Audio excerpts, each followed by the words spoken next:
Was this just borderline goopy? I'm not 100% sure. I'm Jackie.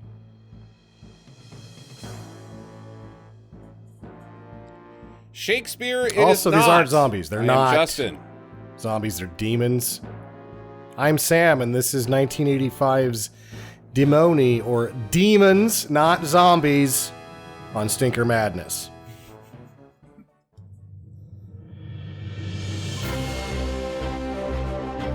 Hello and welcome to Stinker Madness, a podcast about bad movies for bad movie lovers by bad movie lovers. I'm your host, Justin. With me are always Sam and Jackie. This week on the show, currently streaming on Tubi TV, is where I recommend watching this. It's Demons, directed by Lamberto Bava, written by Lamberto and Dario Argento. Nope. Not written by Lamberto. Okay. Boo. Written by Leave Dario that part to me. Master. Fake news, Dario Aroni. Argento. Since this is an Italian episode. Cheese. You grind him up and you put him on your pasta. This is the second time I've seen this movie, I think. Jackie, it's apparently your first. I was very surprised to hear you say that. After seeing the entire thing, did any of it ring a bell to you? No, I don't remember any of this. So I swore the three of us watched this. Like a new movie for me. Okay, all right. It stars nobody you've ever heard of that I know of. Sam may have some mustache wearing plumbing fellas. There's a couple of guys that you've heard of. I mean, maybe probably doing crimes. You know, running the mafia or something. Maybe they're Holy Roman Catholics. They could be crossing the Rubik's Cube. I'm just saying everything I know about Italian people. So, total racist. Rubicon? The Rubicon. It's what Caesar crossed. Necronomicon? The Necronomicon is in this movie, though. So, there's at least that. We do have a tie-in to Julius Caesar. Go ahead, Sam. Take over, please. Okay, so Argento and Lamberto Bava is Mario Bava's son. Right. So he's not a Nepo baby, he's a Nepo grandchild because Enrico Bava was a cinematographer pre-World War II, and so that's a family business kind of a thing. Mm-hmm. And Mario started out as a camera guy. Oddly enough, though, Lamberto started out as an assistant director. Argento, in the same 60s period, is writing for Sergio Leone, Bertolucci, all those guys. So Argento and Lamberto Bava have kicked around the Italian system and come together, probably partly because this is after a string of major hits that Argento has had with Inferno and Suspiria, Tenebrae, and I think Inferno, he was doing some special effects shots that he couldn't quite figure out or something. But anyway, Mario Bava comes and helps with a couple of the special effects shots on Inferno. And then a couple years later, weirdly enough, in Tenebrae, which is a Dario Argento directed film, the assistant director is Lamberto Bava. So that's probably where the connection comes from off that. Either way, so Lamberto has done a couple of movies, including the Jaws fake alien shark monster shark movie by this point. And he had wanted to do an anthology film, but he only really liked the middle script. And he's like, we can do this into a whole movie. And so he's like, he tries to shop it and nobody really wants to do it. Argento had just been a producer on Day of the Dead. Zombies. First mention, second, third mention of zombies at this point. And he's like, I like producing because you don't do as much and you get money. It's great. And he shows it to Argento and he's like, yeah, well, we can make this and we'll just do it ourselves. It'll be fine. And so at which point he hires different people to come in and rewrite the original script to make it full length, kind of pays Dardano Sacchetti to go away, but then after they kind of rewrite it a couple times, he pays him to come back and fix it. And then they would hire one person you may have heard of. The guy with the metal face is Michel Soavi, who's been in stuff, but also he goes on to direct things. So they hire him to do the second unit directing, which is the film inside the film he directs, and then play the guy with the metal face so that, double dip on your budget and not spend as much money. Let's go. And it all works out. Let's go back to the Bava family. Since there's such a great group of them. Did you research any of their cousins by chance?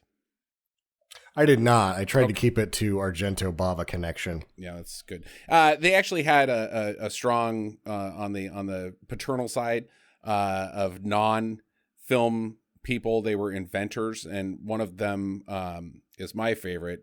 His name was Bala Bava. Did you look into Bala Bava at all? What? Yeah, Bala Bava. His middle name was Clava.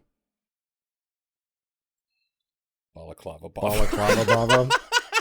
He invented the balaclava. What the fuck are you talking about, man? The balaclava Bava.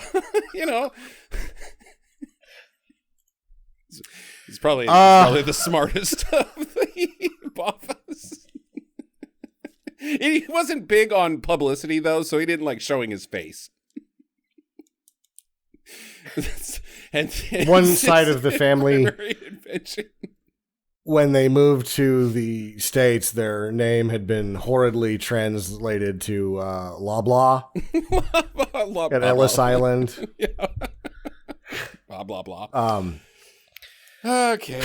Sorry. Jesus. The whole time I've just been stewing on balaclava. I just like to say balaclava. It's a fun word to say. It's so, like, if you see a balaclava, especially a man inside a balaclava, you probably are in danger, but it's fun to say balaclava. It's like the most non-onomatopoeia word that has ever existed because I don't even know what a balaclava is. It's the head. It's a ski mask. It's like the military ski mask. You don't have a mouth hole. You just have the oval eye hole so that, you can put the goggles on. You got the night vision and so you can red team go. Tuck around and get shot in an 80s movie. Yeah. And then some 14-year-old teabags you while also wearing the balaclava. Yes. Yeah. Anyway, they would spit this out. Like, they turned around to Demons 2 so fucking fast. Mm-hmm. Like, they're like, oh, this is a hit. I don't know if you know it's a hit or if you know that it's going to hit or whatever, because Demons 2 was like the next year. Okay. But it hits. They're like, let's do it again. And they do. And then after that, Argento and Bava would mostly do their own thing at that point. But, as I mentioned, Michel Soavi, the metal face guy, he would go on to direct Stage Fright, which was a big hit. I like Stage Fright. The Church, The Sect, and Cemetery Man. Cemetery Man, sure. Yeah. So is his face naturally that Metal? jacked up? Or okay, so I was just wondering because it made it look like he'd been in some kind of terrible car accident, and I wasn't sure if that was like actually his face or if that was makeup. He had a metal face? No, he was a Cobra villain? Side, yeah. The other side, though, was like... It's a little road rashy. Kind of, yeah, like he had been in some kind of accident recently and was still kind of healing. His skin was really crepey. It was probably just extra makeup that they didn't do a good job with. I mean, he's a very distinct looking man, but he doesn't have like a gross face or anything. Okay. Yeah. Okay. You could tell that this time, Sam, I'm not on IMDb. Oh, you said it right. Facts. Yeah. It's only because I'm having a brain stroke. Oh. But it's fine. She wrote it down in giant letters. Yeah, I did. IMDb, Jackie. I am dumb buns. That's how I remember it. But yeah, I don't have it up this time, so I'm not going to try to schmooze my way into your section here. Okay. That's what I'm trying to say. Schmooze is probably the wrong word for your historical interruptions, say. Trip and fall down face first. That's like my favorite. This guy It's like what I invented the look forward blender. to. No, he didn't. The Bava blender. Oh boy. All right, what else you got? So the church would be, which is Soavi, and then also the ogre that Lamberto Bava did as a TV movie would get released in other markets as Demons 3, each one separately, just because these were so popular worldwide. Which is weird. I feel like Argento did another movie that he tagged with Demons 3 as well. That might be like the official of the Demons 3, but I don't think they ever did another one of exactly these that was, they spit these things out simultaneously. It was something else. And I think the second one, they come out of the TV. It's like the TV is the thing, not the theater, right? I don't know. I don't think I've seen Demons. You've never seen Demons 2? Yeah, I've seen this one. It's mostly more of the same. Is the movie that is within the movie, is that shot for this movie, or is that part of Demons 2? That is shot for this movie by Michelle Soavi, who's in that sequence and becomes the metal face man inside the movie. Okay, we're gonna do not give us more than that, because that's already more than I knew, because that is the linchpin to this whole damn thing that we're gonna figure out at the end of this movie. Okay. That's an interesting thing, because the critical responses at the time that this was out are funny, because it's like, well, you could tell that 4 different people wrote this. I can't tell if Argento ever put pen to paper or hand to typewriter at all, but he's credited as a writer on this. Right. That's the problem, that the people are like, this thing doesn't make any sense. And I'm like, so you went in to an English language Italian film shot in Berlin, and you're like, this better make sense. Right. Yeah. Like, its conception doesn't make sense. No. You're there for the wrong thing. There for the wrong thing, but it's the same thing we got to do every week, is figure this shit out. Yeah. There is one guy, the main guy in this, who we don't know is the main guy until like 3/4 of the way through the movie.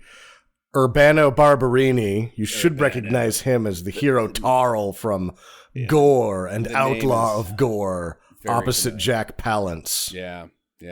That was the driver of the cocaine car, right? Nope. No. That guy is Lino Salemi. And I'm like, I've seen this guy in all sorts of shit, right? Lino and I'm looking it up, and I'm like, your cast list can't be complete, sir, because I haven't seen any of this shit, and I have seen you before, as well as the other guy that couples up with the 2 lead girls, Carl Zinni. I'm like, that guy's a Zero boy, right? He's not. I have seen him before, and his cast list does not denote that I should have, but I'm like, I know I've seen you before. The lady that becomes the first demon, Goretta. Yeah. Goretta. She's in Rats, so I think I have seen her before. Okay, all right.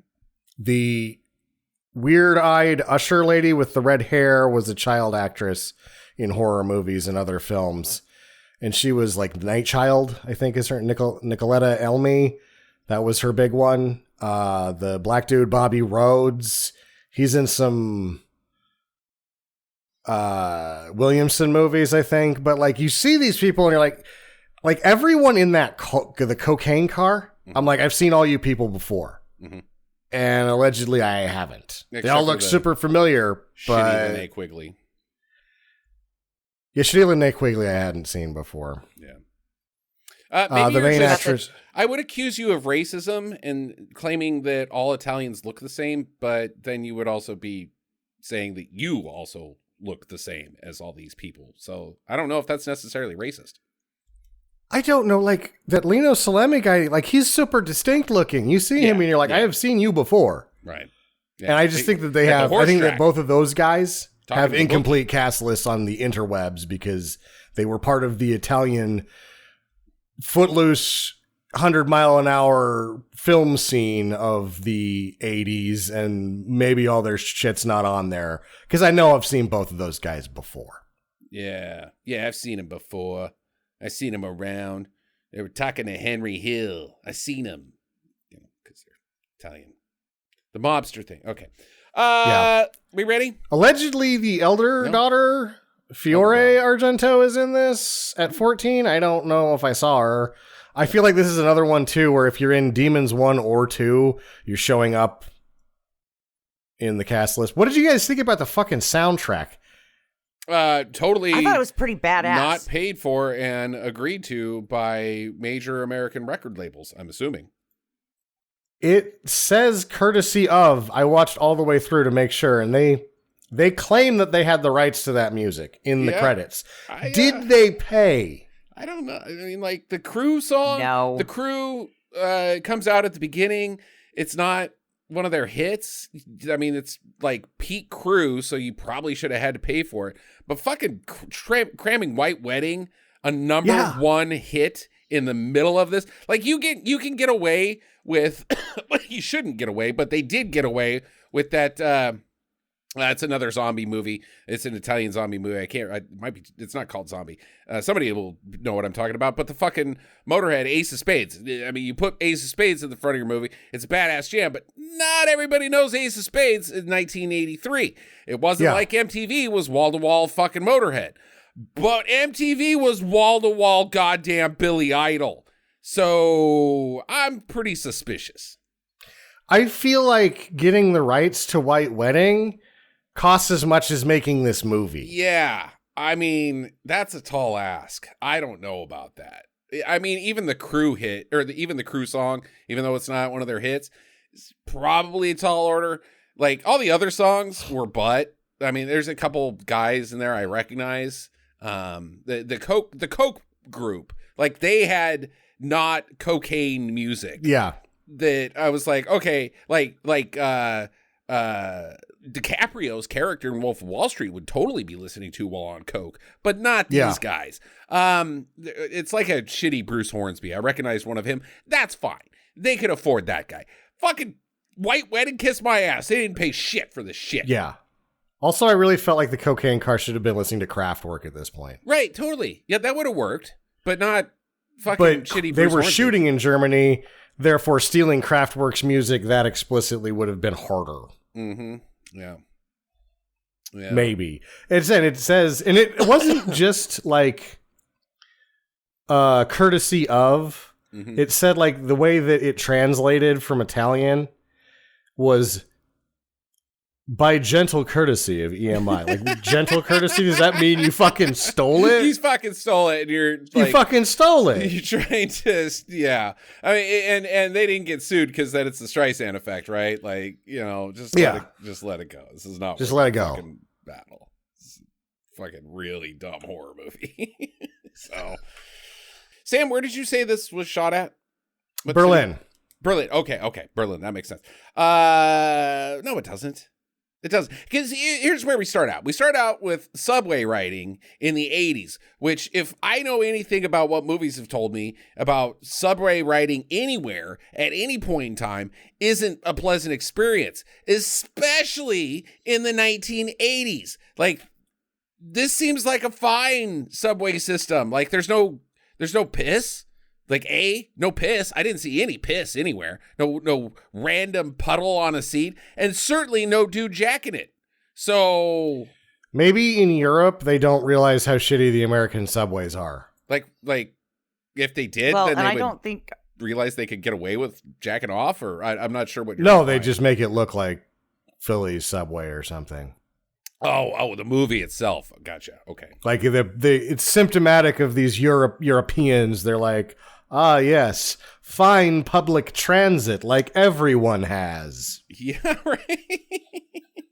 Because if this was how it is, like, holy shit, if this is how the Europeans live, they just get on a train and there's no seat puddle or guy jacking it. They're living in paradise. This is great.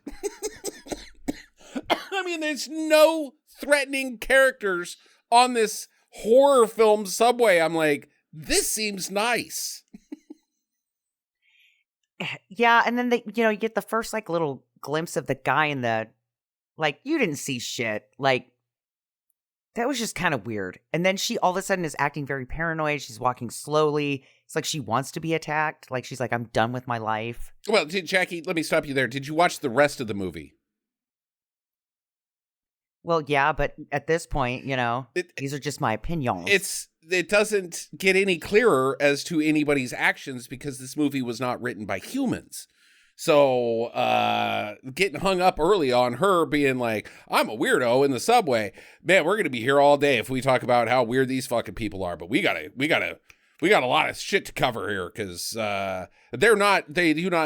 nobody acts like a human, rational, non-insane human throughout the entire movie, even in these small moments at the beginning.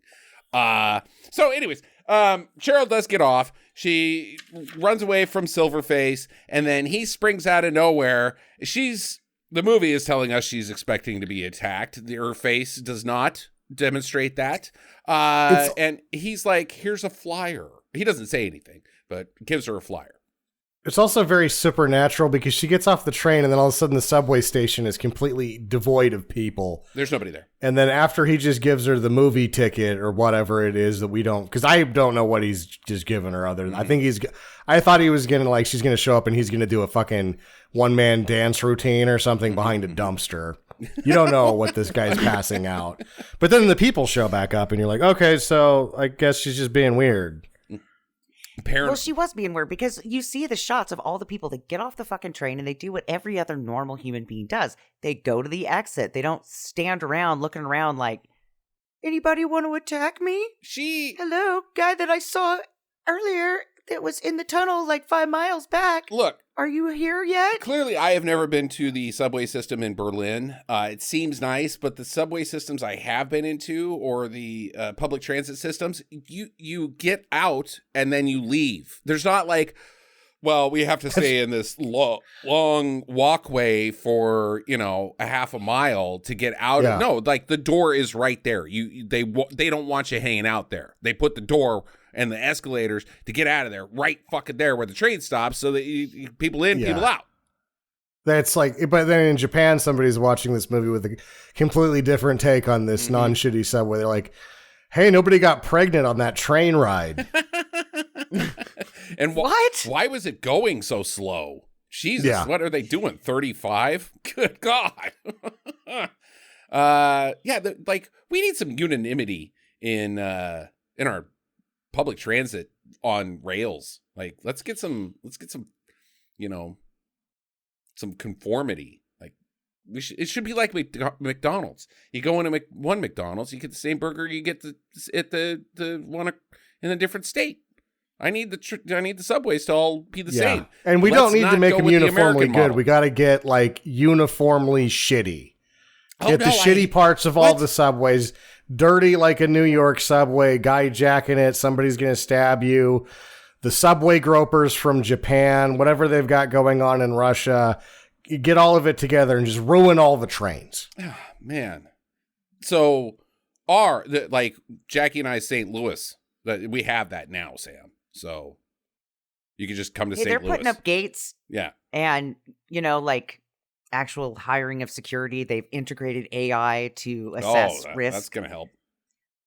I got puked on. Not that you won't be like fucking killed before you get to the next, stop, so they can actually stop the guy from killing you. But I'm not worried about the killing. Like everybody, don't get all Fox News on me. There's no danger. It's not scary. It's just you're going to get puked on. I got puked on. There's puddles. There's puddles, and it smells bad because it's gross. It's gross. It's not dangerous. It's just gross, and you could get some puke on you from a man who probably needs to go to the hospital because he could be ODing, but you don't know, and you're not a goddamn doctor. So fuck off.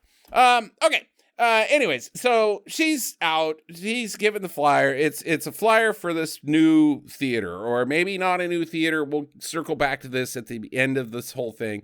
Called Metropole, and nobody's ever heard of it.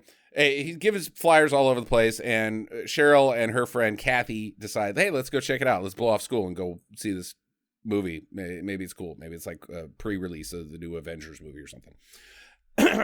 The theater's filling up, and There's all sorts of diverse people there. We got all the characters. We got the people on their anniversary going to a theater that I'm assuming is free because no money's ever exchanged. They don't show the ticket taker or anything like that. People just come in.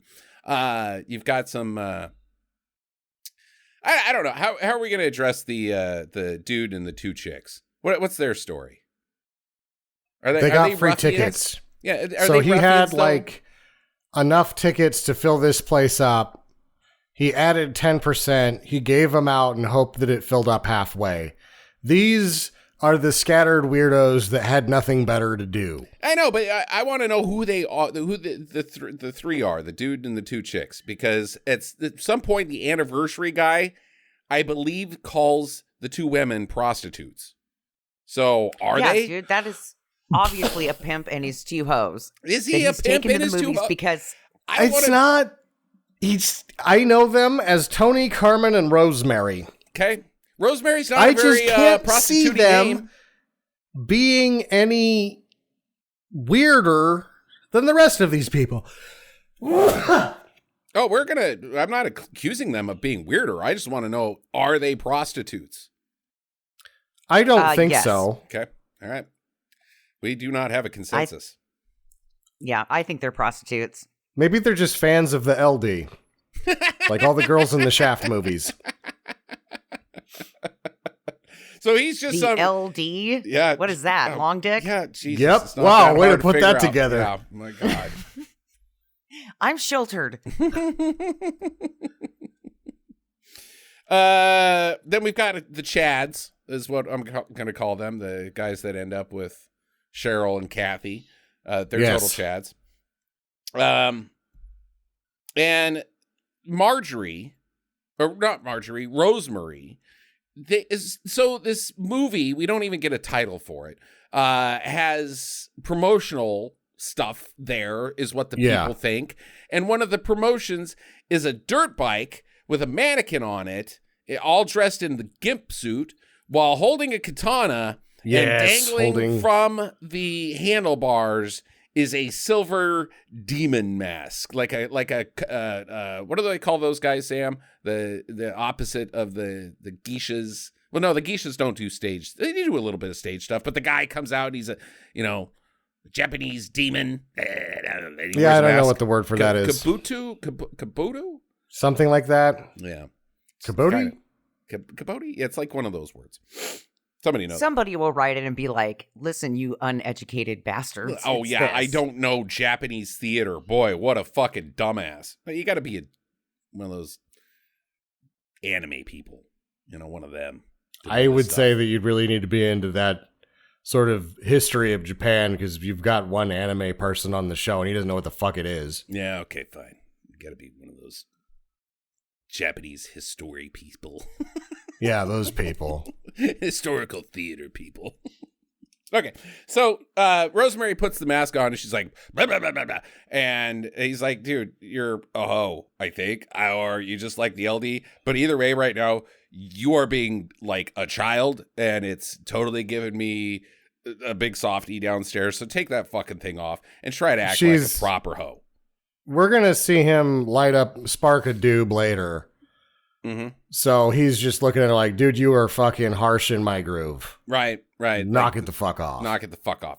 She takes the mask off and she gets an owie on it. We never understand how the mask gives owies, but it cuts her cheek. Maybe it's got like needles inside it, but we never know. I feel like it's just got a big spiny, I cut your face. Mm-hmm. And anybody who's too dumb to look at it before they put it on their face gets to get stabbed by it. And I believe that this is like a Halloween thing where there's razor blades in the apple, and they're like, if anybody fucks with this mask, that's what you fucking get. And depending on how you press it up against your face, it's going to cut you in different ways. So, I mean, she could have come out of there looking like a cheese grater, had gotten to her. But, she only pushed it really on one side, so that's where she got the cut. Yeah, I believe Universal did that with the promotion of the latest Jurassic Park. They put raptors in all the theaters, and they had a big spike sticking out of the back of the raptor. So if you put your kid on there, you're just shook. It was more of a sweepstakes. They had the spiky raptors, but 1 in every 100 was a fleshlight that you could have sex with. Right. Well, that was the goal. Gross. Like, Willy Wonka, you know? I found the golden ticket. Woo! Just one of the spinny ones? No, it's just a normal. Okay, I'll have sex with it anyway. Meanwhile, the 99 other have child murder. Oh, you want to ride on the raptor? Okay. Whoa! Oh!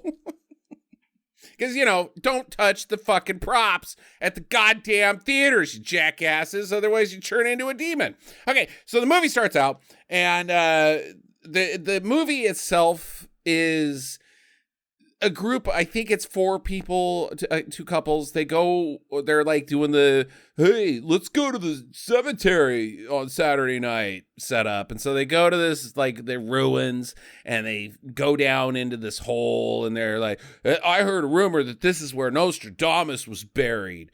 Let's check it out, Wendy. And she's, I'm scared. No, we're going to find stuff. And, in the theater, none of these kids are like, man, Nostradamus was full of shit. No, they all think that he's, gospel. Yeah. In fact, one of them says that he's a prophet. Yeah. I think that's like, yeah, it's an Italian movie and they're just setting up whatever. But I'm pretty sure Nostradamus was a pretty big deal in the 80s. Like, people fucking believe. He fucking shows back up anytime. I feel like we've only been like, the saucer heads, the one guy with the really bad hair that dresses like Indiana Jones, he's had his day in the sun, has lasted too long for the Nostradamus people to show back up on their relative cycle, but we're due for a Nostradamus resurgence any minute now. We're about 20 years, I think, since about the turn of the century, or the turn of the millennium. Yeah, because that was going to be turn of the century. Something's going to happen, right? No, it's just a fucking day. It's going to happen. Nostradamus will grasp at that straw. Yeah, it's been a while since we've had the Nostradamus panic. I'm good with that. It's dumb. Okay, so in the theater, while they're watching this, everybody starts making out. There's a blind guy, and I hope that it's his daughter. It's his niece, he says so, but that's not what's happening.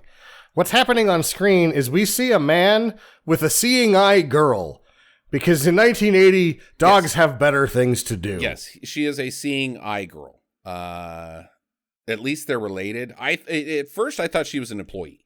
Like, he's paid. She seemed like an indentured servant in the presentation of the film. Right. I want you to take me to the movie and tell me the things that are happening on screen. Says her uncle. Which is why I don't get hung up on why aren't they prostitutes, because I don't care, because I'm like, this man has a seeing eye girl. Oh, I think it matters. And he's going to a free movie. This person who's obviously well-to-do is like, I am blind, but I'm going to go see a free movie. Seeing eye girl, tell me what happens in this movie. No, I think it all matters, Sam, because, and I don't care about the prostitutes, but I do care if Tony is a pimp. That will play out later. We need to know if Tony is a pimp. So she starts, some dude, some bald Uncle Rico looking dude shows up, mysteriously sits next to her and starts groping her, like feeling her up. It's not like assault. They have a relationship and they are, but it's not natural. I could never tell. That's one of my questions that I'll just burn now. Is this her boyfriend, or does seeing eye girl just make out with random dudes rather than doing her job, which is an awful job? Let's go to Jackie. I don't think that that's her job. I think that she's there dude with her uncle. We don't care about the dude. Seeing eyeball. We need to know about this dude. Is that some rando? Is that her boyfriend? That's her boyfriend.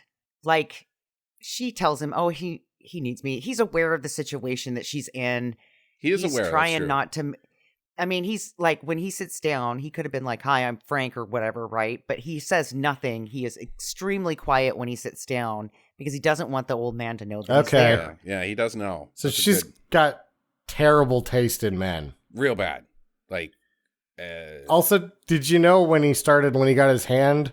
Did you notice when he got his hand up in there, like the blind guy like turned and smelled? Like, nice job, movie. That's totally gross. That's Thank gross. you. That's Poon. I know Poon. That's my niece's Poon. Ew. Oh, Carl's here. Yeah, Carl. Carl detector. Oh my God, so weird. Inside the movie, the people have found Nostradamus' tomb, and they are opening it up. And inside the tomb is only two things, and none of it, this is important, none of it is a body. There is literally the Necronomicon and the Kabuto mask. Or it's not the Kabuto mask, it's a stone Kabuto mask, but it's in the exact same style as the one that's in the movie theater. So they're like, oh, okay. He starts flipping through the Necronomicon. Doofus Buddy's like, watch me put this mask on. God damn it. Is this what, like, do people do this? Kabuki mask. Kabuki, Sorry. thank you. Do people, like, just see masks on the ground and are like, look at me. Does anybody actually do that? Because that's what the two people see a mask and they're like, glued, I have to put it on my face. Yes. You're grown-ass people.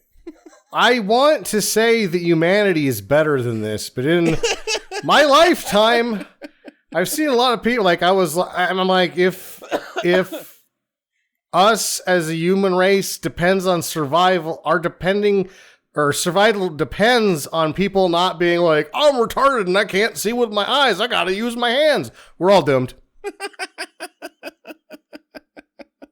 I mean, it's like Marlon Brando putting the orange in his mouth and going, blah, blah, blah, blah. Like, he's doing that to a child. These are adults doing it to each other. Take that fucking thing off. Why did I? You know what? We're done. We are done. Don't call me anymore. You're below me. Is what I would be if somebody I knew seriously was like with a fucking mask, any mask. I'd be like, no, what? You and I are through. Blocked. Life blocked. Not even mute. Just blocked. Don't come by my house. What if it like happened at like the dig after party? The dig? And everybody was all drunk, then it's okay, right? No, okay, we still die of zombie curse, but you can take your pants off at that party, but you do not. Look at me! I got something on my face that is intended to be on faces. God, fuck off. Yeah. Like if you put like the pie on your face, like if you would put the pie on your, that is fucking funny. You are totally allowed to put the pie on your own face. That's good comedy. Fuck off. Okay. So anyways, he's been also stabbed now by not the same Kabuki mask. Now he's a demon. He's like, oh, you're going to be a demon. It says it here in the Necronomicon. This is the last time we're going to see the Necronomicon in this movie. It never comes back. But it says right here that if you put that on, you become a demon. So, bummer. Meanwhile, Rosemary, the working girl, is she's in the bathroom because she's bleeding. She's like, oh man, the Kabuki mask got me. I got to go to the bathroom. It's still bleeding. And in the movie, the wound won't stop bleeding either. Mm-hmm, right. Oh no. And so she goes to the bathroom and she's like, oh no, it's getting gross. Oh, it's like there's something in there. Like a fucking xenomorph is going to pop out of the side of my cheek and do a little dance on the table. Oh no, but it doesn't. There's nothing living in there. It's just a big pussy zit. Shoots all over the bathroom mirror. She's like, oh, damn it, I hate it when that happens. And then she has to go get toilet paper. And then, like, tries to wipe it down. But then, like, the pus just kind of streaks all over the mirror. And you're like, oh, dude, I made it even worse. So then there's no Windex. So you just kind of spit on the mirror and try to, like, wipe it down. I gotta be... You know what I'm talking about. because now we're going to get on the front end of the goop. And I feel like I'd seen this before, but I didn't remember this part because I was like, hey, yo, when that happened. So where are you getting off of the train or getting on the train with this goop, Jackie?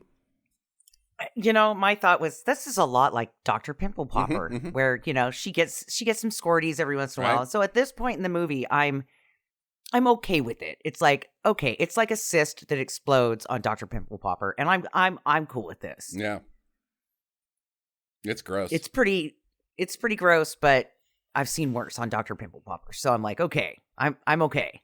So her friend comes in to check on her, and she's like, Rosemary, the working girl, are you okay? And Rosemary's in the bathroom stall. She's like, don't look at me, I'm hideous. Oh, I'm sure it's fine. And then she turns and she's la la la la la. She's all demoned out. Oh, no. And she gets clawed. The friend gets clawed in the throat. She's like, oh, no. So she runs around and she's like, and it's all Dario Argento style horror. Oh, scary. But then she gets like lost in the drapes for like most of it. Because like, you know, back in the day, children, theaters had drapes everywhere. The drapes on the walls, the drapes at the back of the theater, the drapes next to the concessions aisle, like drapes, and then the little rope things. You had to. Gold poles. There was and the a ropes, time when a theater would house stage, and you'd need all those damn curtains. Yeah, there's curtains everywhere. Just so she's like, "Oh my God, I'm in the curtains," and she doesn't know how curtains work. You know, there's one side of the curtain and then the other side of the curtain. She's just in the curtains. Oh no!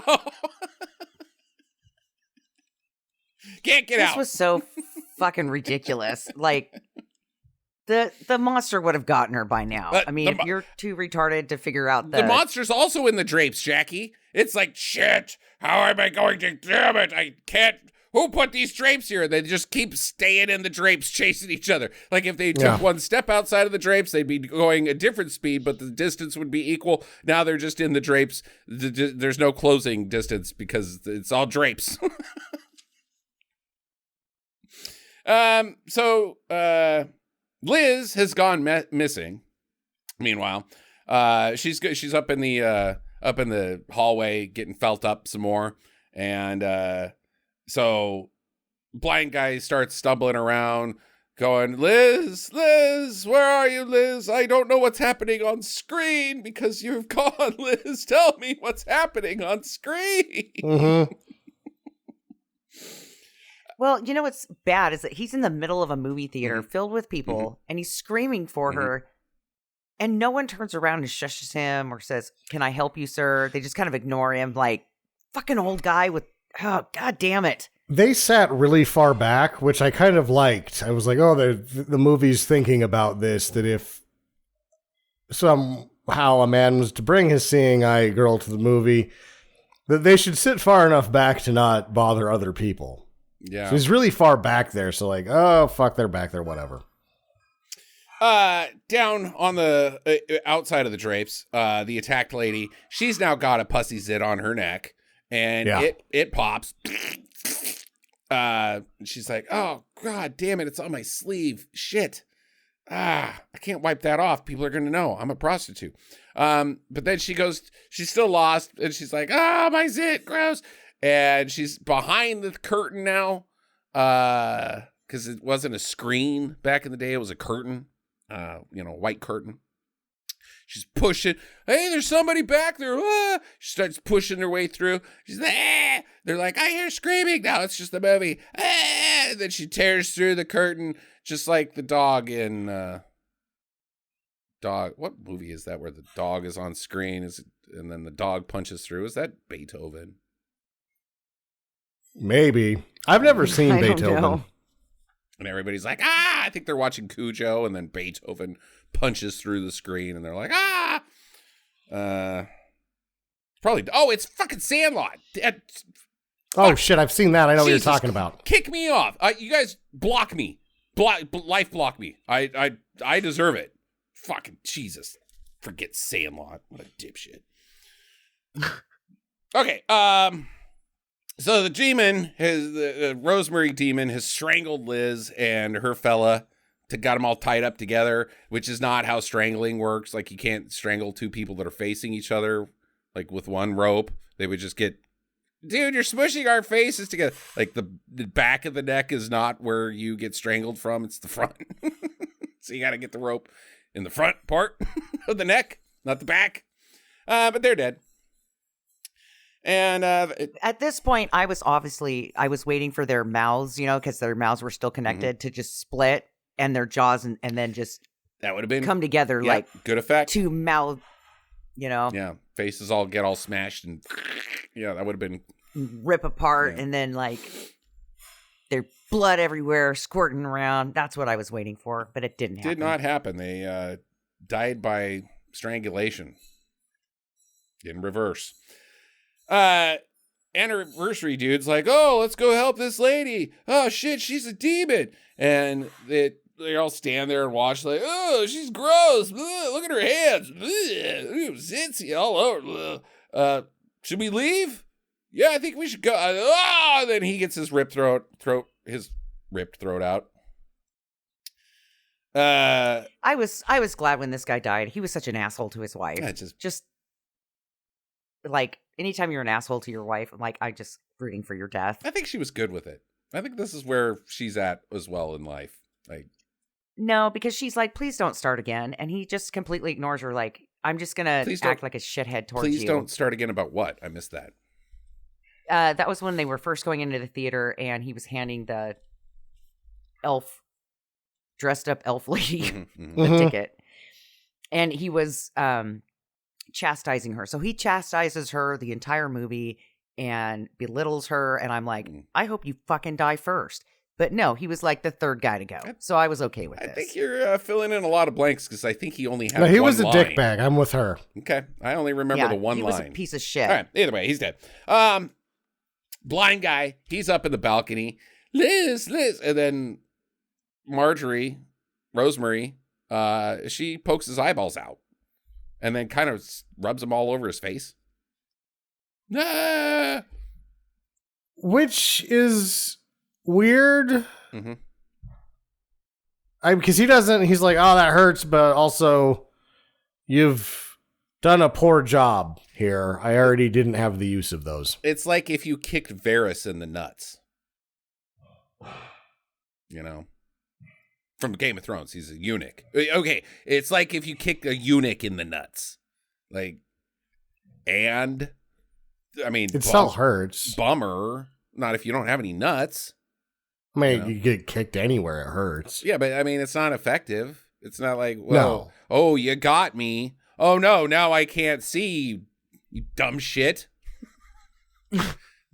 Goddamn demons. You fucking guys are idiots, aren't you? Your plan is to take over the world, and this is what, okay, I guess we're going to be fine. If this is like, I'm a demon. I got your eyeballs. Oh, no. Now I can't. Fuck. Seeing eye girl. Could you help explain to this demon that it's a dipshit?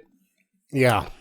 Okay, so everybody's panicking. They run to the front doors. The doors have now turned to concrete. It's been walled in. Yeah. Some of it's brick looking, some of it's flat, some of it's plaster. Feel like art department wasn't on the same page here. They just had what they had. They fucking put it there.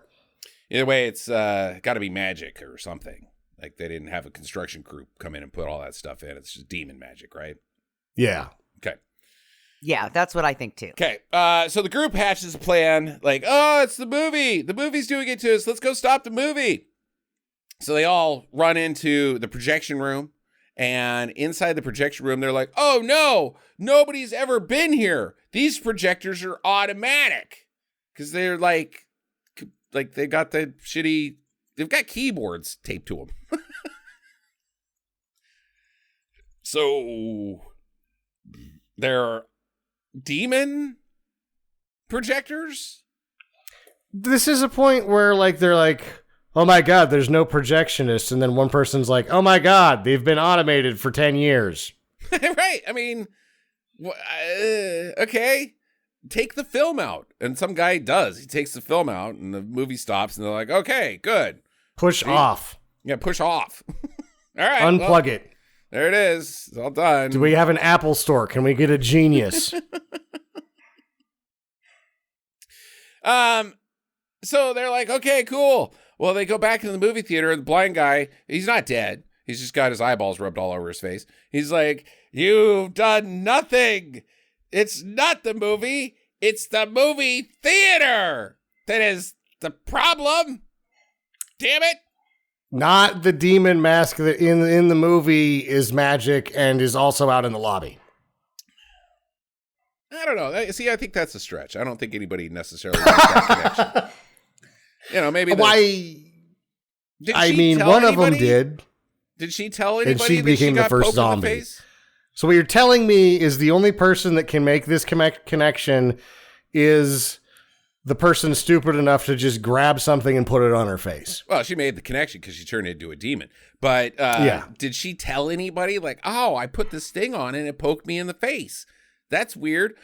Like the only person she would have told was Tony. And he seems pretty dismissive.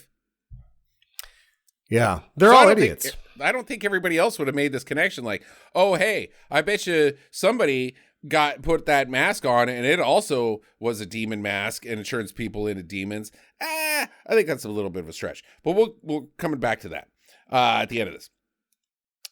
Okay, so the blind guy said the anniversary guy, he climbs up or jumps. He gets on the second balcony somehow. Does he climb up the dude that got hung? Yes. No. Which guy? The anniversary dude gets up there. He's up there now. After, like, they're all, and he attacks. I don't know how he got up there, but all of a sudden him and some other dude were up there. They're like, get him out of here. Throw him. Throw him off the balcony. You got to cut the rope that the hung dude was. So I think he climbed up the hung dude, which is fine. Yeah. That's okay with me. If he jumped up there, we got a problem because none of the other demons can jump. Is this where they all end up tethered together with Tony? Yeah, Tony goes over. Oh, well, first they throw the anniversary guy. They throw him off the balcony, and he lands right on the makeout girl from before. And I think he eats her tummy, right? Yes. No, he just barfs all over because she doesn't turn for a long time. She doesn't turn for a long, long time, but he's like getting his face right in her tummy pretty good. And then he like gets on his knees and barfs on her tummy. It's freaking weird. That was too vague. So now the group is saying, let's make a barricade. And so they start tearing out the seats and making a barricade while Tony's like, hey, you got to cut that rope down. And that's when Liz gets Tony. Yes. Because he's like, let's throw this singing eye girl off the balcony too.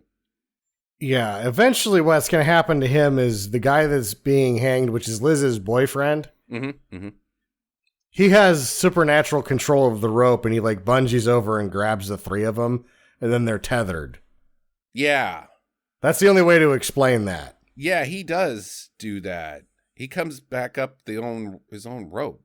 What happened to the blind guy? The blind guy's under the bleachers, right? He's the hung guy. No, the blind guy is just wandering about at this point because we don't know. We only see him one more time, and it involves the entry of the people we have made, the cocaine people. That's right. Okay, yeah. Okay.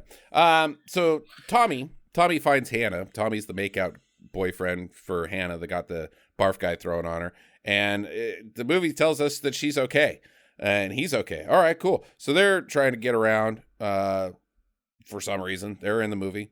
And meanwhile, we've got cokeheads inbound. They're, I guess, looking for stuff to do or just driving around doing coke. They are just driving around doing coke. Okay. Yeah. That's what I think, Is that what cokeheads do, is drive around doing coke? Because that seems like actually the thing you don't want to do while doing coke. Well, later we'll find out the car is stolen, so... It's still... Yeah, these aren't good people. No, I'm fine with that. I'm not asking them to be good people. I'm asking them to be like, did you think this through at all? Do the coke, then drive around. Like, leave the coke at home. You don't take the coke in the car. You're going to do exactly what happens in this movie. It's going to get spilled. You can't drive. Like, there's fucking speed bumps. Your whole baggy's fucking... You don't travel with coke. Well, you can travel with coke. You don't do the coke while traveling.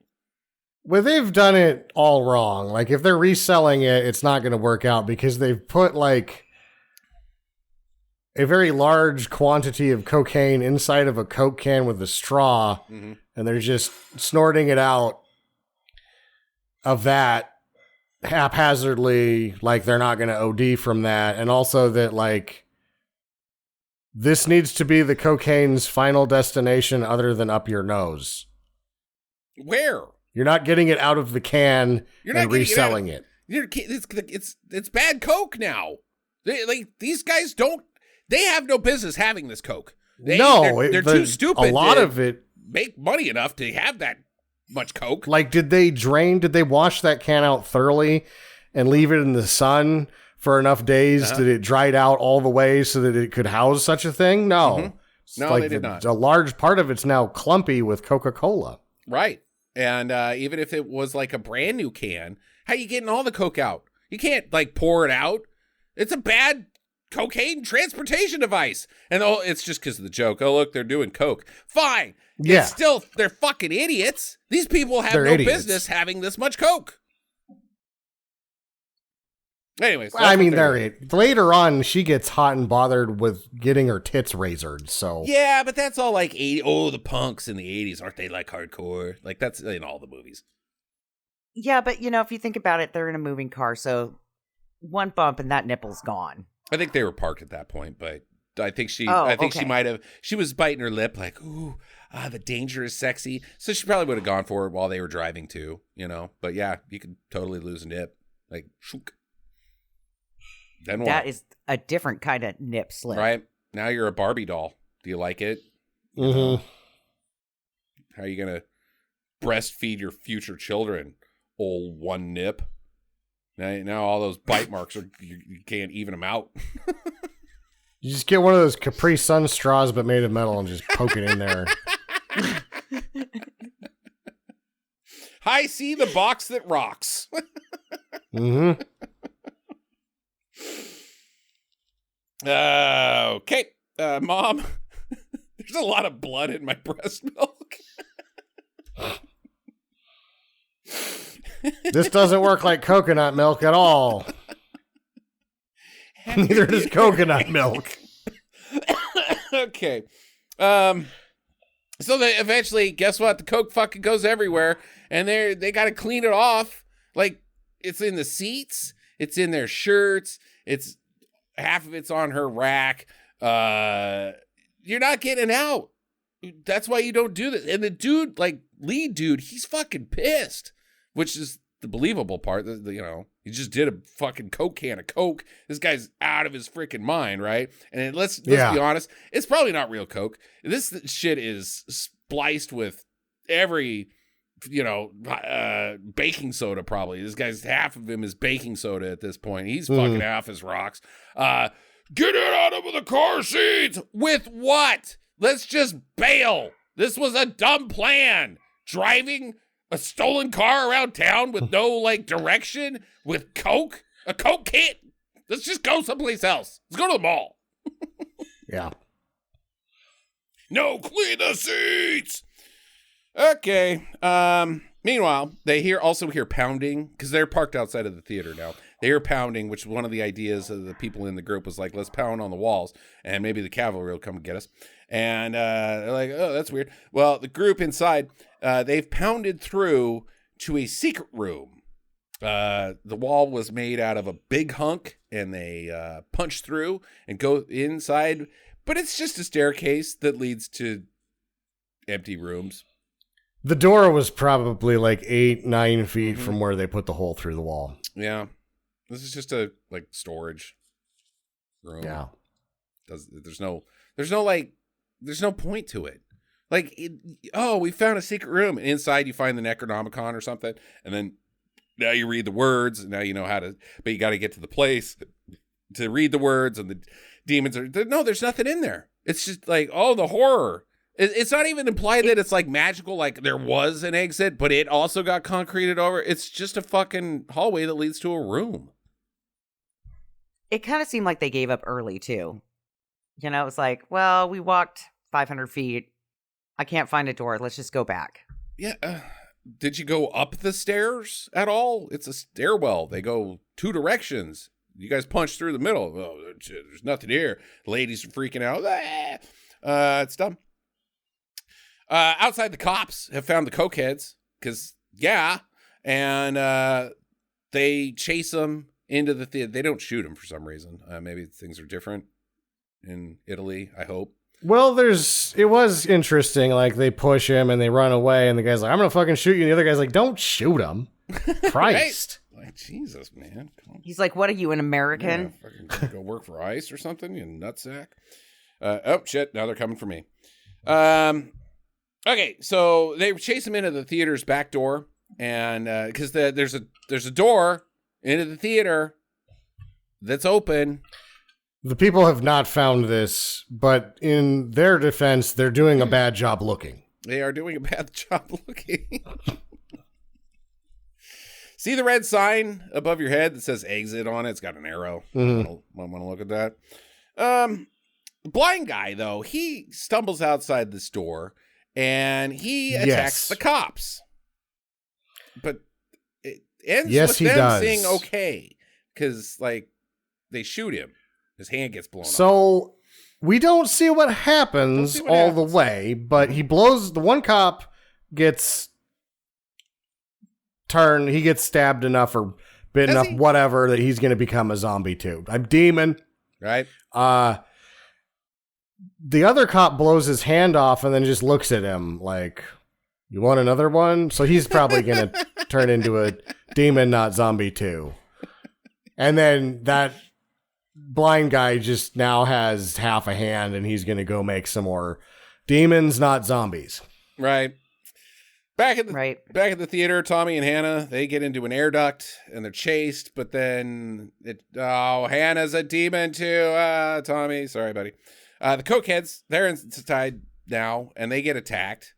And now the demons are chasing and the demons now have glowing eyes. They didn't have glowing eyes before. Now they've got glowing eyes. The movie poster going here. Mm-hmm. Yep. Feel like this was the shot that put a lot of the butts in the seats. Glowing eyes, probably. The group upstairs in the balcony, they think it's help. Like, they're here, so they start tearing down the barricade, and the demons are attacking. They bust through. Tony's a demon.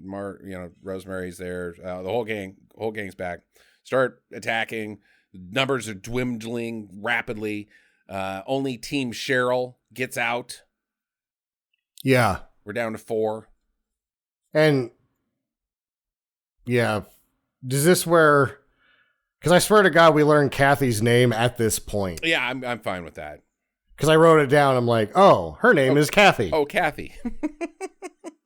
You have a name, Kathy. She's a demon. The 4 didn't get out. 3 plus 1 got out. Well, so she's got some interesting things going on here. There's some possession happening. Okay. So she's like, where am I? And then right before she turns into the demonish thing, mm-hmm. she says something else like, who are you? And then,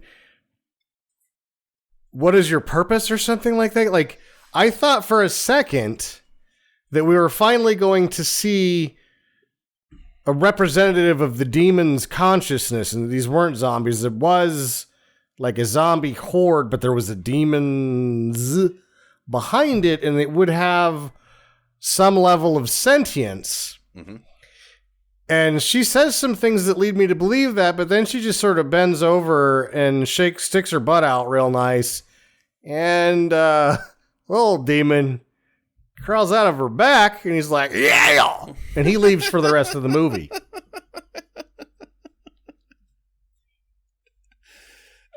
Yeah. Yeah, I like that. I like that analogy there, or that. Because it's cool looking. It's gross as hell, but he's just like, yeah! And then he's gone. That's exactly the look he has on his face, too. Like, eat it, fuckers! Uh-huh. He does claw Chad, too, on the way out, though. Oh, yes. Chad 2's down. Suck it, Chad! Woo! Rock and roll forever! And he's like, Chad number 1, we've been bros since, like, 3 months ago when we both got really sick at that party and you were, like, cool with it and you held my hair. Wait. No, that was somebody else. Anyways, you're my bro, and, don't let me go out like this. I want you to kill me. I can't kill you, dude. You're my bro. No, I want you to kill me with a katana. Oh, I can do that. That's cool. Well, he turns first, so, like, Chad 1 is a dick because he doesn't listen to his buddy. He lets him become a demon, not zombie, and then cuts his head off. But I loved that, like, the 5th or 6th time that the camera's like, there is a katana. I'm like, you better pay this fucking katana off. Chad 1, I want you to kill me. Don't let me become one. I can never kill you. You're my bro. I want you to do it with a katana. Wait, what? A katana? Yeah, there's one. It's a promo for this movie that we went to. It's a katana. Chad 2, I don't think that they use real katanas as movie promos. That's plastic, bro. No, have you seen how dumb this movie is? It's a real fucking goddamn katana. So, like, can you see the movie prop? It's like a ninja on a dirt bike holding the beheaded demon mask, as if the only way to stop this would be to fucking go sick house on the demons, not zombies, with a katana and a dirt bike, a la Robert Hamburger. Right?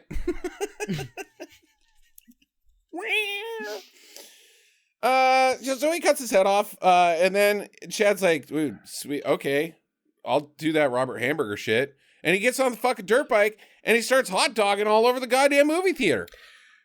Just fucking freewheeling everywhere, just brapping. Like, he's the king of the brappers. Just lopping off heads and arms. Brap, brap, brap. He's doing laps inside of on a dirt bike in a theater, just like round in circles. Can't catch him. He's too fast. And the demon's like, we gotta turn him. And he's like, whack, whack, whack, whack. Brap, brap. Knick, knack, can.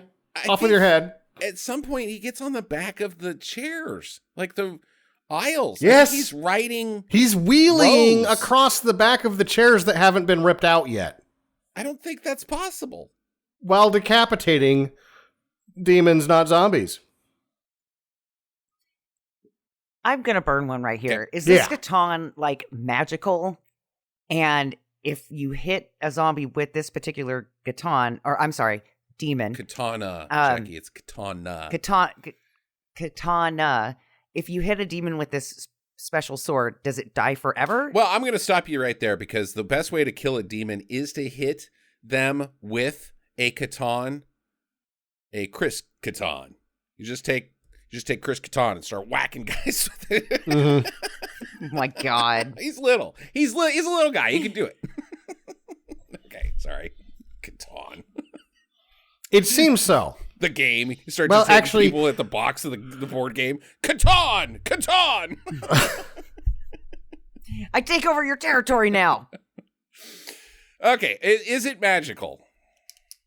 It seems as if they're dying right now. But later we're going to have questions as to whether this worked. I say no, because I think the ones he stabbed in the tummy appear later when, like, on a subsequent lap, like when Cheryl gets on the bike. They're still. I think you got to go for the head.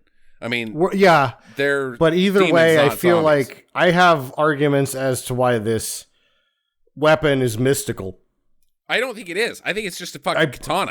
We're going to save this for the end. Okay. All right. I don't think they... let me put it this way. I still think you got to chop their head off. Yeah, sure.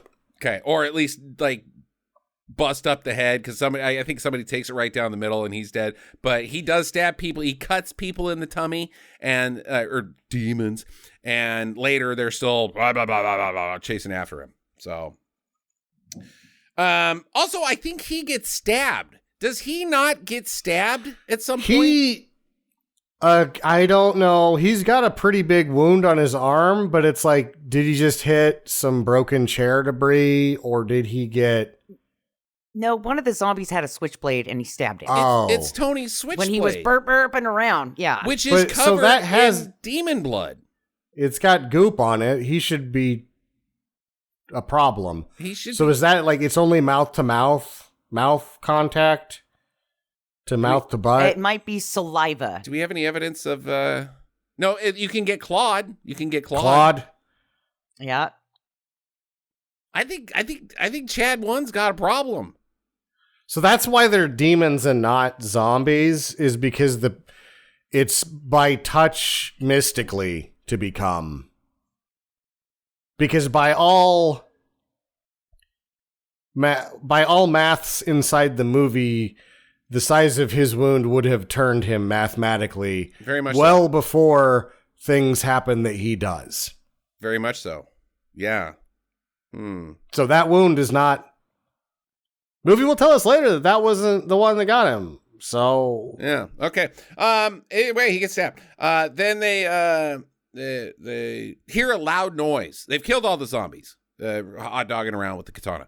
They hear a loud chopperish noise, and I'm thinking, okay, that sounds like oh my god, it's a chopper crashes through the goddamn roof of this theater and lands in the seats. A chopper, just a helicopter falls through the roof. Just a goddamn chopper. There's no warning for this. You're just like, there's a helicopter in the movie now. Ha! What? This is why I felt like I thought I saw this before, but when he starts brapping everywhere with the katana, and then the helicopter falls through the roof, I'm like, I haven't seen this, because I would remember this shit. I know you guys. This is memorable as fuck. Huh. I've seen it, because I even had it rated on IMDb. Okay, so he's like, okay, that's cool. Let's go in here. There's stuff in here. I know it. There's 2 dead bodies. They pull them out. And then the demons there's still a couple demons. So he's like, let's get the rotors going. I know how they work. Yes. I'm Chad. This is a point that's really weird where he's like, you got to get in here. And I'm like, why would you get in there? That's like the worst place to get into at this point. It's a downed chopper. That bird's not flying again. Shouldn't get in there. But he fires it up, and helicopter rotors the remnant zombies inside. Mostly, there's a couple that are left. I thought he was going to try to fly it out of there. I thought he was going to try to fly it out of there, which I was like, I can't get my hopes up for this because there's no way that they can do this budgetarily. And it is their way out, because this helicopter also has a winch and a grapple gun. A grapple gun. Standard equipment on any helicopter. Any chopper has a winch and a grapple gun. Get the grapple gun. He like fucking Batman's him and her out of there. Yeah. And at this point, we have to recognize that his sleeves have been ripped off completely. Oh, yeah. So he's putting on quite the gun show now. Yeah, now he's Chad Dudikoff. Yeah. So they're up on the roof and they're like, whew, that was weird. Yeah. I am glad that is over. Never noticing the screams and the gunshots happening around them. They're just taking a breather. But then, no, it's Silverface. He's up there too.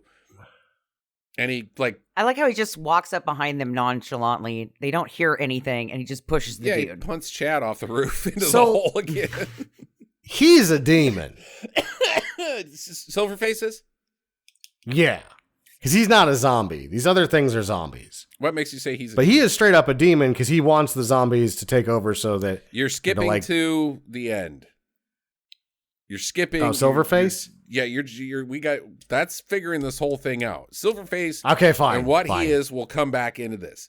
But yeah, he's just but he's the same guy as he was at the beginning. He doesn't have like horns or goopy hands or gack. He doesn't have there's gack. We never mentioned the gack in this movie. Everybody spews out gack out of their mouths. Nickelodeon slime. And he's just got Silverface and he just punched Chad. He's like, "This is my rooftop, bro. And Cheryl's my babe now." She's like, "No, I'm not." So she uses the grapple gun and stabs him in the back. He's like, "Ah." And then Chad is like, "Get the pry bar." And so they leverage him as a fulcrum point onto 2 pieces of rebar that go into his head. And now Silverface. And this has no consequence to the zombie apocalypse that's happening outside. He's just either dead or stuck on that now. Yeah. Rebar. Well, and I don't understand why they use the pipe to leverage him up. Or to leverage him down. Like, really strong. There was nobody on. Just a big elbow him. Yeah. Off the top of that balcony. Anyways, they finally get a look around. There's demons everywhere. They're killing all the people in town. And they're like, "Oh, no, we got to run away." They're getting chased. And then it gets down to street level. And this, I assume, family, the dad, the daughter, and the young son pull up in the Jeep. And they're like, "Get in!" And they're like, "Okay." Kid's eating a hot dog. He's having a great time. Mm-hmm. This is what he's been training for. He is non-apologetic. And they start blasting zombies. I mean, demons. Yes. Like, the shit got really weird. And so we've been heading west. Like, no, like, this just started, like, maybe an hour, 45 minutes ago or so, the the demon apocalypse. You guys have been waiting for this, haven't you? Oh, fuck yeah. Yeah, after Jennifer died, we were ready. It was... So, yeah, they're escaping. They're shooting the zombies. Uh-oh. This whole thing that is a trope that's hard in 1985 with the lone survivor being the first girl you see or whatever. Mm-hmm. Bava and Argento were like, "Yeah, we're not going to do that." So she turns, and then the kid's like, "Eat shit, bitch," and he fucking blasts her with a shotgun. While eating a hot dog. She gets dusted by an 8-year-old. While eating a hot dog. Eating a hot dog. While eating a hot dog. And it, like, is because the credits kind of start, like, she's going to be the lone survivor, the first girl that you saw. This is going to be okay, but she gets a Chad. She's like, it's the Sarah Connor setup. Nope. She's got some bad hair. Uh-oh, it's it. And then she gets dusted by a fucking 8-year-old eating a hot dog. Mm-hmm. And then Chad's like, "Oh, that sucks, but I don't really care." And they're off. And then it's like, well, who survived this? Chad and the weird guy that everybody said was wrong. Right. The gun nut from the side of the hill and his kids that no one talked to. They made it. He said, his line is, "All this started happening. So we got in the Jeep and we're headed west to start a new life." Yeah. To start He's a new ready life. for this. To start it, not to escape all this and hopefully find someplace safe and maybe somebody who can help us. To start a new life. New life. The old life was not good. You have been waiting for this. This is your new life. You have been reborn into the prepper Rambo that you want to be. What did you bring besides gasoline, guns, and ammunition? Nothing. That'll all work out. We have guns, gasoline, and ammunition. He is... This movie might be the prequel to Jeffrey Dean Morgan as the governor in The Walking Dead. Like, yes. He might be him. Like, I have been waiting for this. I'm not going to do the right thing and help people. I am now going to plunder everything until I am in charge of everything. Yeah, whatever's left will be mine. Sorry, Glenn. You're not going to make it out of this TV show or this comic book. That's the movie. That part makes sense to me. Like, this guy, yeah, he exists. He totally exists. Yeah. That's the most only logical, rational thing about this movie. So now we have to do the job. We have to figure it out. And I am going to start with one thing. The usher. That's where I'm starting. Look, so... Because... okay, go. Everything can work as just a simple... because the movie starts out... The movie within the movie says... One of the things Nostradamus predicted was the coming of the demons. Well, that hasn't happened. Not yet. Okay, fine. The demons have a plan. They're just waiting for somebody to get poked in the face with this, and that's how they're going to start the whole thing. My problem is the usher. She is an employee of the theater that may or may not be magical. Like, if she's in on the whole thing and at some point she's like, with Silverface, she comes out on the balcony and hugs Silverface, licks his face or something. Oh, she was a demon the whole time. That all's fine. She does not. She had a job interview where she sat at a desk and filled out her 1040 and her W-2s. And like maybe met with somebody from accounting and HR. She had training, like here's how you fill up the popcorn, and we use this much ketchup and mustard packets. Make sure that the orange crush doesn't run out. Get the little broom that you sweep the popcorn remnants into. She had training as an employee of a demon-owned theater that may have been built by magic.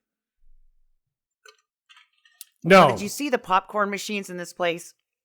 There. It's totally having to do with magic because nobody has a serve yourself popcorn machine. They had serve yourself like a clean subways machine. And getting your own popcorn? Fuck that. Yeah.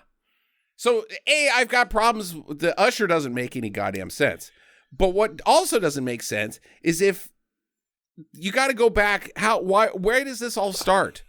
Is it part of the demon plan that Nostradamus predicted to start the demon apocalypse in a movie theater because that's the only place that somebody would be stupid enough to put on a prop mask?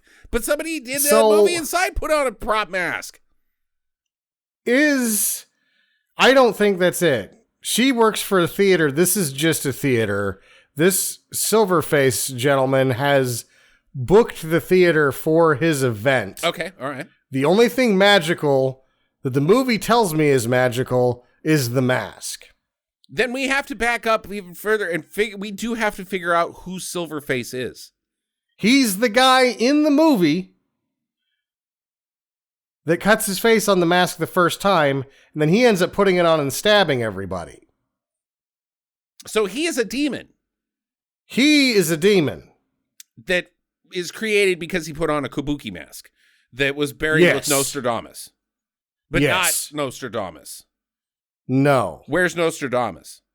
He's dead. So was Nostradamus involved in this movie at any point in time? Or is this like... So Nostradamus' cousin, his evil cousin, Ned. Okay. NEDSTRADAMUS. Was like, oh, Nostradamus, you're dead. Remember that fucking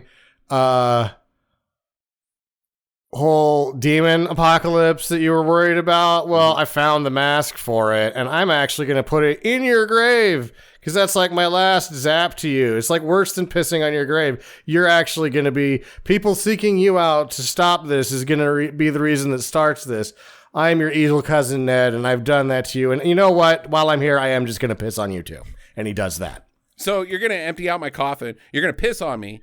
Empty out my coffin and my bone. You're just going to toss him off to the side or something? And no, he's going to put some things in his butt, and then he's going to roll him down the hill and just let the birds take care of the rest of it. Okay, all right. Nostradamus has been eaten by birds. That I'm fine with that. We've got an empty coffin. Puts the Necronomicon that doesn't get explained. Like, I'm going to put the instructions on what not to do to start the zombie apocalypse. I'm going to, like, put the do not hit the red button book inside the thing that I want to have starting the demon apocalypse. Yeah. No, he just puts it in there. And then, like, later, evil cousin of Nostradamus, Ned's having lunch with his other nefarious comrades. And they're like, so what did you do? Yeah, that's pretty fucked up. But you just left a mask in the grave? Like, somebody's just going to be dumb enough to put that on? And he's like, do not worry about that part.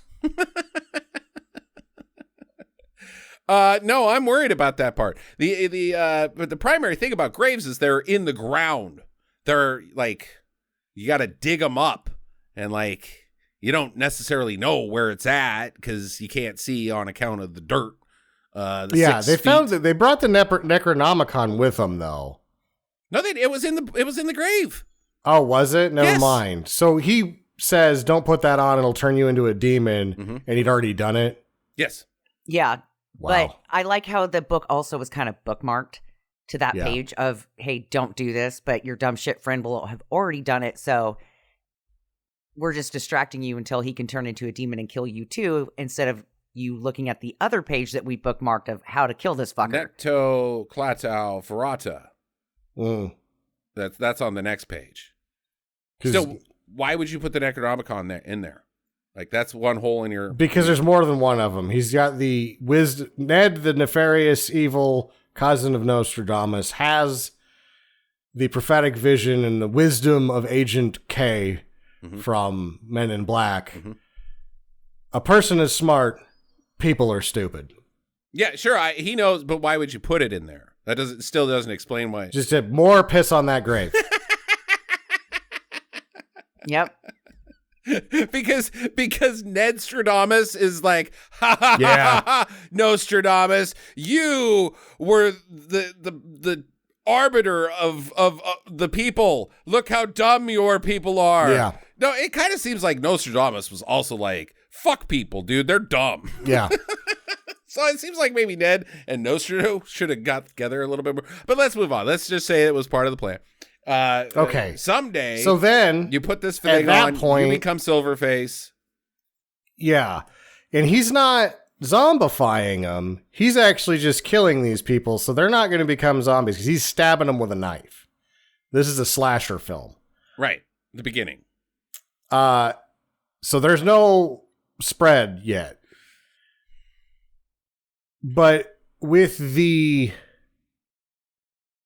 whole spread of this thing, I feel like he's done a couple of dates on either side of Berlin days before because it spread too fast. The whole world is doomed when they make it out of the theater, and the theater itself barely got all infected, right? Right.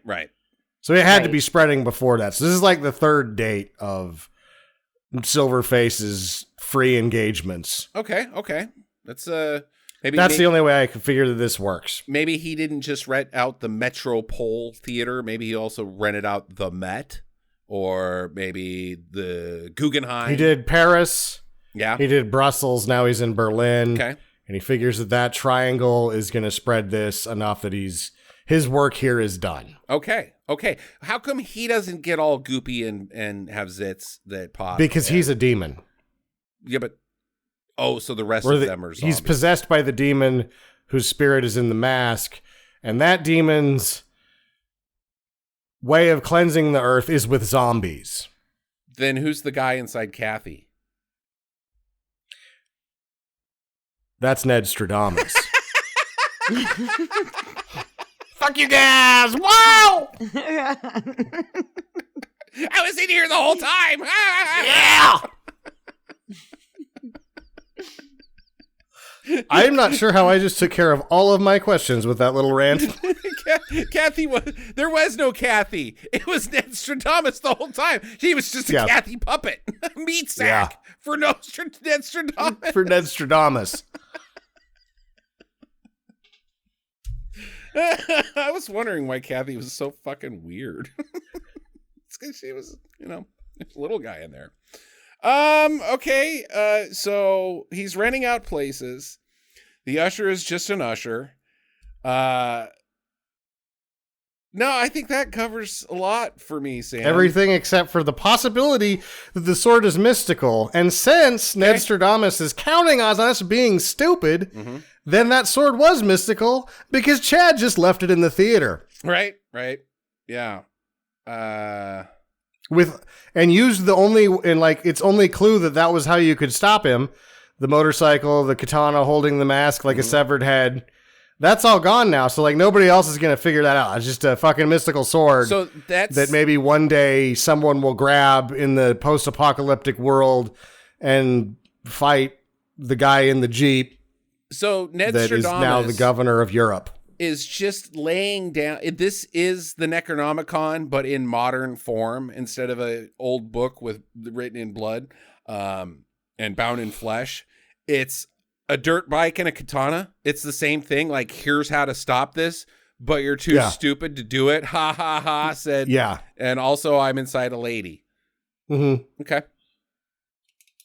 So if he's inside a lady, and Silverface is a demon. Was she hooking up with Silverface on the side? No. I don't think so. Like, if you're in a pretty lady, would you like bang guys? Is that something you would do?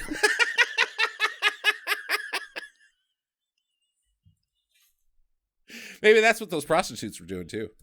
You know? Mm-hmm. You know, that's why they're there. Do prostitutes go to theaters with their pimp? Is that like something? Because I know, like, they're like, oh, you don't fuck around with big man Jim. He'll fucking break your legs. Like, he takes care of me. Does he like, do you guys go like to movies and stuff together? Like, he just wrote. Probably. You probably take your favorite too or whatever. Okay. I feel like Bishop Don Magic Juan is the person to ask about this. Is he still? I think he's dead. Never mind. Okay. We can't ask him. Also don't know him, so that would have been tricky to begin with. But okay, we'll just go with you take your best hose out once a month, and you see the new Indiana Jones. You go to a free movie because you're that much of a penny pinching pimp. Yeah. Can I have popcorn, bitch? And then you get both of your legs broke because they're bad guys. Jackie, what's your question? Anything? No, you guys pretty much summed it up. Okay. I was just over here laughing because it was like, okay, yeah, that's all. That all sounds pretty accurate. Yeah, I think we got to figure it out. Sam, you got anything else? No, I covered all of it with the NEDSTRADAMUS. I got one more. Okay. Is the movie an allegory for Reagan's failed economic agenda and apathy for the dying LGBT community? I don't think so. What? Okay. No. All right, just checking. Just want to be sure.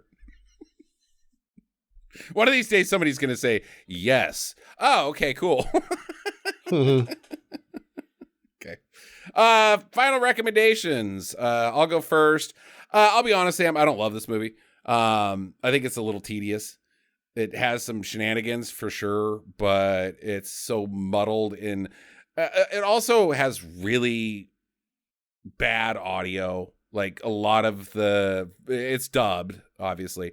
I mean, kind of. It's made to be in English with non-sync sound. Yeah. Because there's no other audio track, right? They didn't do a good job with the audio. They didn't care. There's a lot of, like, running over here and saying a line that I can't really understand, and then running over here and then saying a line that I can't. There's a lot of running over here and then nothing happens. The end is spectacular. The plot is magnificent, as far as how stupid and nonsensical it is. But it's a little tedious. I still say it's a do. It's just over the top. I gave it a 6 out of 10 the first time I saw it. I'm gonna stick with my 6 out of 10. It's just it's okay. It's fine. It's a do. But don't expect this to come up on your best of movie list. Jackie. I'm gonna give it a don't.